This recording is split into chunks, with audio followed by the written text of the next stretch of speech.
ناظرین، قرآن میں موجود اصحاب الفیل کا واقعہ آج کل کے ملحدین میں بہت زیادہ موضوع بحث بنا ہوا ہے۔ اس پر چند اعتراضات اٹھائے گئے تھے، جس کے بعد میں نے اس پر تحقیق کی تو یہی واقعہ جس سے ملحدین قرآن کو جھٹلانے چلے تھے، میرے لیے قرآن کی حقانیت کا سب سے بڑا ثبوت بن گیا۔ آج اس ویڈیو میں آپ کو اس قصے کی پوری تفصیل بھی بتاؤں گا، پھر اس پر جو اعتراضات ہیں ان پر بھی بات ہوگی، اور پھر میں آپ کو یہ بتاؤں گا کہ کس طرح قرآن کا یہ واقعہ قرآن کی حقانیت کا سب سے بڑا ثبوت بن گیا، ایک ایسا ثبوت جو آج سے پہلے آپ سے کسی نے بیان نہ کیا ہوگا۔ لہٰذا میری گزارش ہے کہ اس ویڈیو کو نہایت توجہ سے دیکھیں۔ پہلے ذرا اعتراضات دیکھ لیتے ہیں۔ پہلا اعتراض یہ ہے کہ ابرہہ کے پاس ہاتھیوں کا لشکر آیا کہاں سے، جبکہ یمن میں تو ہاتھی پائے ہی نہیں جاتے۔ دوسرا اعتراض یہ ہے کہ ابرہہ نامی بادشاہ ہاتھیوں کا اتنا بڑا لشکر مکے تک لایا کیسے تھا، جبکہ یہ تقریباً 1300 کلومیٹر کا سفر بنتا ہے۔ سمجھیں کراچی سے لاہور، اتنے بڑے ہاتھیوں کے لشکر کو اتنی دور سفر کروانا، ان کے کھانے پینے کے اخراجات، پھر صحرا کی مشکلات کہ ہاتھی تو صحرا میں چل ہی نہیں سکتا۔ اس قسم کے اعتراضات ٹام ہالینڈ اور ڈین گبزن نے بھی کیے تھے۔ ٹام ہالینڈ نے اس موضوع پر ایک کتاب لکھی تھی جس کا نام تھا ان دی شیڈو آف سورڈز، اور ڈین گبزن نے اس موضوع پر ایک ویڈیو بنا رکھی ہے جس کا نام ہے دی سیکرٹ سٹی۔ اس کا جواب میں ابھی کچھ عرصہ پہلے اپنے اسی چینل پر ویڈیو کی صورت میں دے چکا ہوں، جس کا لنک آپ کی اسکرین کے ٹاپ رائٹ کارنر پر اس وقت آ رہا ہوگا۔ ملحدین کا نقطہ اعتراض یہ ہے کہ چونکہ ہاتھیوں کا اتنا بڑا لشکر مکہ تک لایا ہی نہیں جا سکتا، لہٰذا ایسا واقعہ کبھی ہوا ہی نہیں۔ پہلے تو تاریخی حقائق سمجھ لیں کہ ابرہہ کسی خود ساختہ کردار کا نام نہیں، بلکہ یہ ایک جیتا جاگتا انسان تھا، جسے غیر اسلامی تاریخ بھی نہ صرف جانتی ہے بلکہ مانتی بھی ہے۔ یمن میں ابرہہ کی حکومت کا پس منظر کچھ یوں ہے کہ جب نجران میں یمن کے یہودی بادشاہ ذو النواس کا عیسائیوں پر ظلم و ستم حد سے بڑھ گیا تو رومی سلطنت اور حبشہ کی سلطنت نے ایک مشترکہ کارروائی کر کے یمن کے یہودی بادشاہ کی حکومت ختم کر دی، اور 525 عیسوی میں یمن پر عیسائی سلطنت قائم ہو گئی۔ حبشہ کی جو فوج یمن پر قابض ہوئی، اس کی عمارت کے متعلق مختلف روایات ہیں۔ کچھ کے مطابق 2 فوجی کمانڈر تھے، جن میں ایک کا نام اریات اور دوسرے کا نام ابرہہ تھا۔ کچھ کے مطابق امیر اریات تھا، جبکہ ابرہہ اس فوج کے ساتھ آیا تھا۔ بعد ازاں اریات اور ابرہہ آپس میں ہی لڑ پڑے، اریات قتل ہو گیا اور ابرہہ نے حبشہ کے بادشاہ کی اجازت سے یمن کی حکومت سنبھال لی۔ جن ہاتھیوں پر اعتراض ہے کہ یہ کہاں سے آئے تھے، وہ حبشہ سے آئے تھے، اور رومی سلطنت نے اس تمام لشکر کو یمن کے ساحل پر اتارنے کے لیے بحری بیڑا فراہم کیا تھا۔ اگلا اعتراض یہ ہے کہ اتنے بڑے ہاتھیوں کے لشکر کو اتنی دور سفر پر لے کر جانا کوئی آسان کام تو نہیں ہے۔ ناظرین، ہمارا ایک نفسیاتی مسئلہ یہ بھی ہے کہ ہم آج کے انسان کو تو انتہا سے زیادہ ترقی یافتہ سمجھتے ہیں، مگر گزرے ہوئے انسانوں کو بالکل ہی گیا گزرا سمجھ لیتے ہیں۔ ہمیں لگتا ہے کہ ہم بہت ذہین ہیں، لیکن ہمارے آباء و اجداد چنے بیچتے تھے۔ ان ملحدوں کو کوئی جا کر بتائے کہ اگر ارتقاء کو حقیقت تسلیم کر بھی لیا جائے تب بھی انسان 2 لاکھ سال پہلے بندر ہوتا ہوگا، نہ کہ محض چند ہزار سال پہلے کے انسانوں کو ہی فارغ سمجھ لیا جائے۔ آج دنیا میں 8 عجائبات موجود ہیں جن کے بارے میں جدید انسان کو سمجھ ہی نہیں آتی کہ قدیم انسانوں نے انہیں تخلیق کیسے کیا۔ احرام مصر کے لیے جناتی سائز کے پتھر کہاں سے اٹھا کر لائے گئے، کیسے لائے گئے؟ احرام مصر چونکہ موجود ہیں، لہٰذا ان کا انکار ممکن نہیں، سو انہیں عجوبہ قرار دے دیا گیا۔ سائنسی طور پر اس گتھی کو سلجھانے کے لیے ارتقاء سے مدد لے کر ایک نئے ہاتھی کی نسل دریافت کی گئی۔ حقیقت یہ ہے کہ انسان ہر دور میں اتنا ہی ذہین رہا ہے جتنا کہ آج ہے۔ ہم نے صرف رفتہ رفتہ اپنے وسائل میں اضافہ کیا ہے، ذہانت میں اضافہ نہیں کیا۔ دنیا میں جب ہوائی جہاز، گاڑیاں اور بحری بیڑے نہیں بھی ہوتے تھے، تب بھی انسانوں کے عظیم لشکر ایک طویل مسافت طے کر کے دوسرے ممالک پر حملہ کیا ہی کرتے تھے۔ کون انکار کر سکتا ہے کہ سلطان صلاح الدین ایوبی کا 1.5 لاکھ انسانوں کا لشکر صرف حساس علاقوں کی گشت پر مامور تھا۔ گشت سے مراد یہاں یہ نہیں ہے کہ وہ شہری علاقوں میں جا کر بیٹھ رہتے تھے، بلکہ ان کا پڑاؤ اکثر جنگل بیابانوں میں ہی ہوتا تھا۔ آج بھی پاکستان کے فوجی سیاچین گلیشیئرز میں کئی ماہ کی ڈیوٹی دے کر گھر لوٹتے ہیں، چند دن گھر میں گزار کر پھر واپس چلے جاتے ہیں۔ ایسا اس دور میں بھی ہوتا تھا۔ ابرہہ یمن سے جب ہاتھیوں کا لشکر لے کر چلا تو راستے میں دریا بھی آئے ہوں گے اور پہاڑ بھی، جنگل بیاباں بھی آئے ہوں گے، اور صحرا تو بہرحال عرب میں ہے ہی۔ ملحدوں کا اعتراض اس بات پر نہیں ہے کہ 60,000 کا لشکر یہ تکلیفیں کیسے برداشت کرتا رہا، کیونکہ یہ تو تاریخی لحاظ سے عمومی بات ہے۔ ان کو اعتراض ہاتھیوں پر ہے کہ ہاتھی کیسے یہ صعوبتیں برداشت کر گئے۔ یعنی حال یہ ہے کہ اگر میں ملحدوں کو بتاؤں کہ میں نے پیدل 1000 کلومیٹر کا سفر طے کیا، راستے میں دریا آئے تو میں پانی پر چلنے لگا، پہاڑ آئے تو میں نے اونچی چھلانگیں لگائیں، صحرا کی صعوبتیں برداشت کی، تو ملحدوں کو کوئی اعتراض نہیں۔ لیکن اگر میں یہ کہہ دوں کہ اس تمام سفر میں میرے ساتھ ایک ہاتھی بھی تھا تو فوراً اعتراض کر دیں گے۔ ہاتھی بھلا صحرا میں کیسے چل سکتا ہے؟ ہاتھی ہے کوئی اونٹ تھوڑی ہے۔ تو بھائی میں کون سا اونٹ ہوں؟ مجھ پر اعتراض نہیں، ہاتھی پر اعتراض ہے۔ دوسرا اعتراض یہ بھی ہو سکتا ہے کہ اتنا بڑا لشکر اتنے لمبے راستے ہاتھیوں کو کیا کھلاتا رہا۔ یہاں میرے خیال سے پچھلے بادشاہوں کی عمارت کو انڈر ایسٹیمیٹ کیا گیا ہے۔ میں پہلے بتا چکا ہوں کہ سلطان صلاح الدین ایوبی کا 1.5 لاکھ کا لشکر ہمیشہ فیلڈ میں رہتا تھا۔ اس کے انتظامات کیسے ہوتے تھے؟ ان کا صبح دوپہر شام کا کھانے کا خرچہ، ان کے جانوروں کی خوراک، پانی کا انتظام، رفع حاجت کے مسائل، رہنے اور سونے کے مسائل۔ ہم یہ نہیں سوچتے کہ آج ہمارے جنگی اخراجات ان اخراجات سے کئی گنا زیادہ ہیں۔ صرف ایک F-16 طیارہ 2 ارب پاکستانی روپے میں پڑتا ہے۔ پھر ایسا بھی نہیں ہے کہ اس دور کی حکومتیں غریب ہوا کرتی تھیں۔ میرا خیال ہے اس دور کے حکمران زیادہ امیر تھے بنسبت آج کے حکمرانوں کے۔ پھر ایک مسئلہ یہ بھی ہے کہ ابرہہ کے لشکر میں ہاتھی تھے کتنے؟ میں نے سید امجد حسین کی پوسٹ میں بھی یہی پڑھا تھا کہ ہاتھیوں کا اتنا بڑا لشکر۔ کچھ مسلمانوں کو بھی بچپن سے یہی بتایا جاتا ہے کہ ابرہہ کے پاس ہاتھیوں کا بہت بڑا لشکر تھا۔ ملحد بھی بہرحال معاشرے میں رائج معلومات سے ہی نتائج اخذ کرتے ہیں۔ ممکن ہے کہ ملحد یہ سمجھتے ہوں کہ ابرہہ کا لشکر چونکہ 60,000 کی فوج پر مبنی تھا تو ممکن ہے ہر فوجی ایک ایک ہاتھی پر بیٹھا ہو، اس لحاظ سے تو ہاتھیوں کی تعداد 60,000 بنتی ہے، مگر نہیں، یہ تعداد بہت زیادہ ہے۔ پھر کتنے ہوں گے؟ 10,000؟ 5,000؟ جی نہیں، میں بتاتا ہوں۔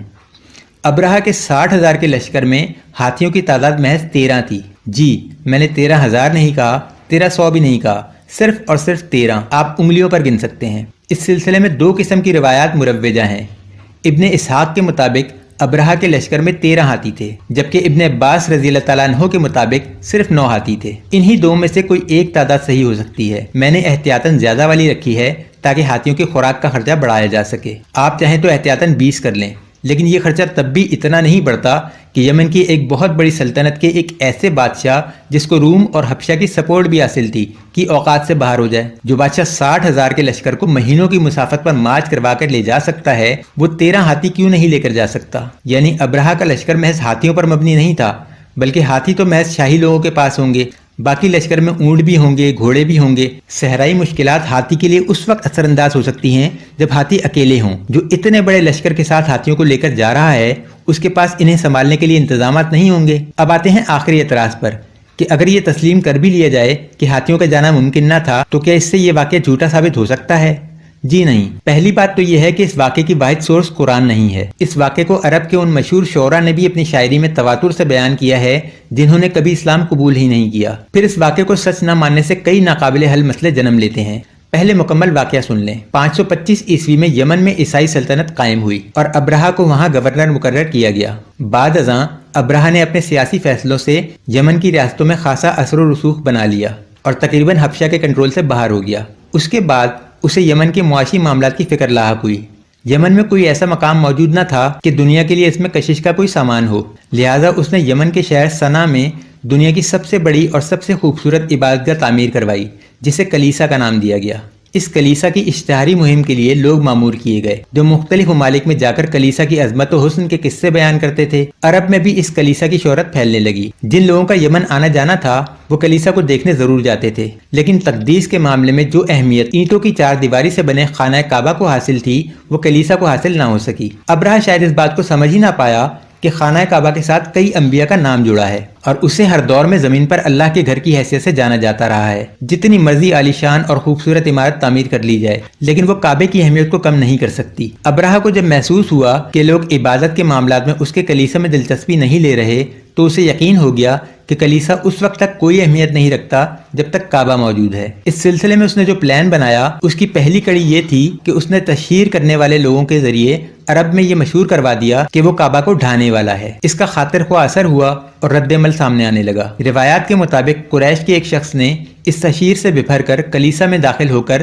وہاں نجاست پھیلا دی۔ کچھ اور روایات کے مطابق قریش کے کچھ لوگوں نے کلیسا کے کچھ حصے کو آگ لگا دی۔ ممکن ہے کہ ان دونوں میں سے کوئی ایک بات سچ ہو، یہ بھی ممکن ہے کہ دونوں ہی سچ ہوں، لیکن اس میں ایک تیسرا امکان یہ بھی موجود ہے کہ ابرہہ نے خود ہی اپنے کچھ لوگوں کی مدد سے اپنے ہی کلیسا کے خلاف کوئی ایسی حرکت کروا لی ہو۔ کعبے پر حملے کا فیصلہ تو بہرحال وہ کر ہی چکا تھا، اب اسے اس حملے کے لیے ایک اخلاقی جواز کی ضرورت تھی۔ اگر قریش نے فراہم نہیں بھی کیا ہوگا تو اس نے خود ہی کوئی ڈرامہ رچا لیا ہوگا۔ بہرحال اس واقعے کے بعد اس نے قسم کھائی کہ کعبے کو گرا کر دم لے گا۔ اس نے ایک لشکر ترتیب دیا اور مکہ کی طرف پیش قدمی شروع کر دی۔ اس مہم میں اس نے 13 ہاتھی بھی ساتھ لے لیے۔ مکہ کے اطراف کے کئی قبائل نے اس کا راستہ روکنے کی کوشش کی، لیکن اتنے بڑے لشکر کے سامنے کوئی نہ ٹک پایا۔ طائف کے امیر نے راستہ بتانے کی شرط پر اپنی جان بچائی، یہاں تک کہ ابرہہ کا یہ عظیم الشان لشکر مکہ کے پاس پہنچ گیا۔ روایات کے مطابق حضرت عبد المطلب، جو کہ نبی کریم صلی اللہ علیہ وآلہ وسلم کے دادا اور خانہ کعبہ کے متولی بھی تھے، وہ ابرہہ سے ملنے آئے۔ ابرہہ ان کی شخصیت سے بہت متاثر ہوا اور اپنے تخت پوش سے اٹھ کر ان کے برابر میں جا کر بیٹھ گیا۔ حضرت عبد المطلب نے اس سے سوال کیا کہ تمہارے آدمی میرے اونٹ چوری کر کے لے آئے ہیں، وہ مجھے واپس کر دو۔ ابرہہ بہت حیران ہوا اور بولا کہ میں تو آپ کو بہت معزز ہستی سمجھا تھا، میں یہاں آپ کے کعبہ کو گرانے آیا ہوں اور آپ کو اپنے اونٹوں کی فکر ہے۔ حضرت عبد المطلب نے کہا کہ اونٹ میرے ہیں، لہذا مجھے انہی کی فکر ہے، کعبہ اللہ کا گھر ہے، اب اللہ جانے اور تم جانو۔ یہ روایت صحیح ہے یا غلط، اس سے قطع نظر یہ بات طے شدہ تھی کہ اس وقت مکہ میں کوئی ایسی طاقت موجود نہیں تھی جو ابرہہ کو اس کام سے روکتی سوائے اللہ کے۔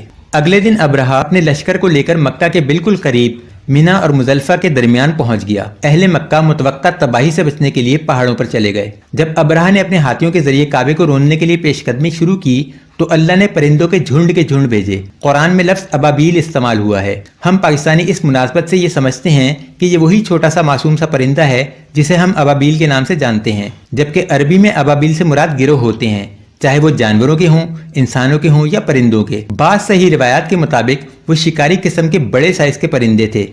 ابن عباس رضی اللہ تعالیٰ عنہ لکھتے ہیں کہ ایسے پرندے نہ اس سے پہلے کبھی دیکھے گئے نہ اس کے بعد۔ ہر پرندے کے پاس 3 پتھر تھے، ایک اس کی چونچ میں، 2 پنجوں میں۔ پتھروں کے متعلق روایات ہیں کہ یہ بکری کی مینگنی کے سائز کے پتھر تھے اور جس پر گرتے تھے اس کے جسم کو پھاڑتے ہوئے پار نکل جاتے تھے۔ آن کی آن میں وہ لشکر ایسے ہو گیا جیسے کھایا ہوا بس۔ یہ تھا پورا واقعہ جس کا ذکر قرآن کی سورہ الفیل میں آیا ہے۔ یہ سال عربوں میں عام الفیل کے نام سے مشہور ہوا۔ اس واقعے کے تقریباً 50 روز بعد اللہ تعالیٰ نے اپنی محبوب ترین ہستی کو اس دنیا میں بھیجا، جو گویا اس بات کا اعلان تھا کہ اب بس کعبے کو ایک طویل ترین مدت کے لیے محفوظ کر دیا گیا۔ آج 1400 سال گزر چکے ہیں۔ اس بیچ بیت المقدس پر کیا کیا نہ قیامتیں ٹوٹیں، لیکن اسلام سے شدید ترین دشمنی رکھنے کے باوجود کسی یہودی کی جرت نہ ہوئی کہ کعبے کو میلی آنکھ سے بھی دیکھے۔ اب چلتے ہیں ان دلائل کی طرف کہ یہ واقعہ جھوٹا کیوں نہیں ہو سکتا۔ کیا وجوہات ہیں جن کی بنا پر کافر بھی اس واقعے پر اعتراض نہیں کر سکتے؟ سب سے پہلے اگر ہم تاریخی حوالوں سے دیکھیں تو ابرہہ کا ذکر ہمیں تاریخ میں بڑی تفصیل کے ساتھ ملتا ہے۔ ابرہہ کا حبشہ سے آنا، روم کی بحری بیڑے کے ذریعے مدد، حبشہ کی ہاتھیوں کے ذریعے مدد، یہودیوں کی شکست، ابرہہ کا گورنر بنایا جانا، ابرہہ کی تمام مہمات، غرض اس کے یمن آنے سے لے کر 552 عیسوی تک کے تمام حالات، تمام تر جزیات سمیت تاریخ میں ہمیں مل جاتے ہیں۔ جو ہمیں نہیں ملتا وہ ہے اس کی موت کا احوال۔ آپ کسی کی بھی تاریخ اٹھا کر دیکھ لیں، آپ کو سب کچھ ملے گا، لیکن 552 عیسوی کے بعد تاریخ خاموش ہو جاتی ہے۔ اس کے بعد ہمیں تاریخ بتاتی ہے کہ ابرہہ کے بیٹے اقتدار پر قابض ہو گئے۔ کیوں؟ بادشاہ کہاں گیا؟ مر گیا تو موت کب اور کیسے ہوئی؟ اس سوال کا جواب ہمیں تاریخ میں نہیں ملتا۔ یہاں واضح رہے کہ ایک تو یہاں کسی ایسے شخص کا ذکر نہیں ہو رہا جو یمن میں فٹ پاتھ پر بیٹھ کر لوگوں کو قسمت کا حال بتاتا تھا، لہٰذا مر گیا تو کوئی بات نہیں، مٹی پاؤ، بلکہ ایک ایسے بادشاہ کا ذکر ہو رہا ہے جس کے پاس ایک عظیم الشان سلطنت موجود تھی۔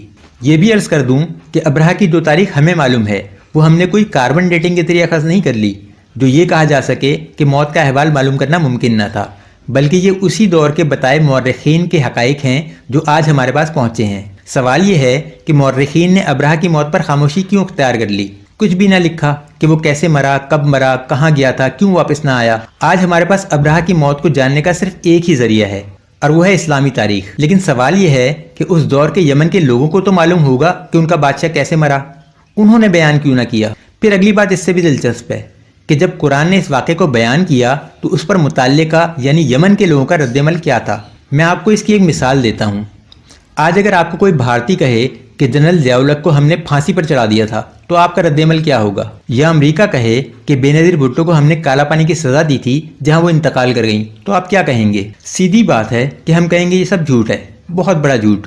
ہم جانتے ہیں کہ جنرل ضیاء الحق کا طیارہ ہوا میں تباہ ہو گیا تھا اور بے نظیر بھٹو کو راولپنڈی میں گولیاں مار دی گئی تھیں۔ ان حقائق کو جاننے کے لیے نہ تو ہمیں تاریخ دانوں کی ضرورت ہے نہ ہمارے بچوں کو۔ اسلامی نظریے کے مطابق ابرہہ کا معاملہ 571 عیسوی میں وقوع پذیر ہوا۔ اسی سال نبی کریم صلی اللہ علیہ وآلہ وسلم اس دنیا میں تشریف لائے اور پھر 40 سال کے بعد قرآن کا نزول ہونا شروع ہوا۔ سورہ الفیل ابتدائی مکی صورتوں میں سے ہے۔ آپ 10 سال اور آگے کھینچ لیں تب بھی ابرہہ کے مرنے کے 50 سال بعد قرآن بتا رہا ہے کہ ابرہہ ایسے مرا تھا۔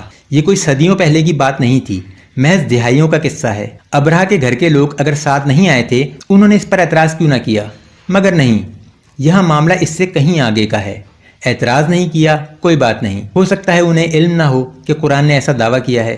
خاموشی اختیار کر لی، تب بھی کوئی بات نہیں کہ انہوں نے سوچا ہو کہ ہمارا کیا جاتا ہے۔ انہوں نے اس سے کئی قدم آگے بڑھ کر ایک ایسا کام کیا جو اس واقعے کی صداقت کی گواہی دیتا ہے۔ 571 عیسوی میں نبی کریم صلی اللہ علیہ وآلہ وسلم اس دنیا میں تشریف لائے۔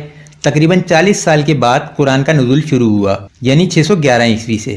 630 عیسوی میں نبی کریم صلی اللہ علیہ وآلہ وسلم نے حضرت علی رضی اللہ تعالیٰ عنہ کو یمن بھیجا دعوت دینے کے لیے۔ 632 عیسوی میں تمام کی تمام یمن کی ریاستوں نے نہ صرف اسلام قبول کر لیا بلکہ یکے بعد دیگرے مدینے سے اپنے الحاق کا اعلان بھی کر دیا۔ اللہ اکبر! اور یہ سب نبی کریم صلی اللہ علیہ وآلہ وسلم کی حیات طیبہ میں ہوا۔ یمن کے لوگوں نے ایسے اسلام قبول کیا جیسے قبول کرنے کا حق ہوتا ہے۔ وَرَأَيْتَ النَّاسَ يَدْخُلُونَ فِي دِينِ اللَّهِ أَفْوَاجًا، لوگ فوج در فوج دین میں داخل ہوئے۔ ایسے لگتا تھا جیسے 50 سالوں سے منتظر تھے کہ اس مکہ سے کوئی آئے، ہمیں دعوت دے اور ہم اللہ اکبر کا نعرہ لگاتے ہوئے اس دین میں داخل ہو جائیں۔ اگر یہ واقعہ غلط ہوتا تو اسلام ساری دنیا میں پھیل سکتا تھا، ماں سوائے یمن کے۔ وہاں کے لوگ اعتراض کر دیتے کہ ہمارے تو بادشاہ کا انجام ہی غلط لکھا ہے، مگر یمن کے لوگ بحیثیت مجموعی اسلام قبول کرنے والی پہلی قوم بن گئے اور رہتی دنیا تک کے لیے قرآن کی حقانیت کا سب سے بڑا ثبوت بن گئے۔ اللہ تعالی ہمیں سمجھنے اور عمل کرنے کی توفیق عطا فرمائے، آمین۔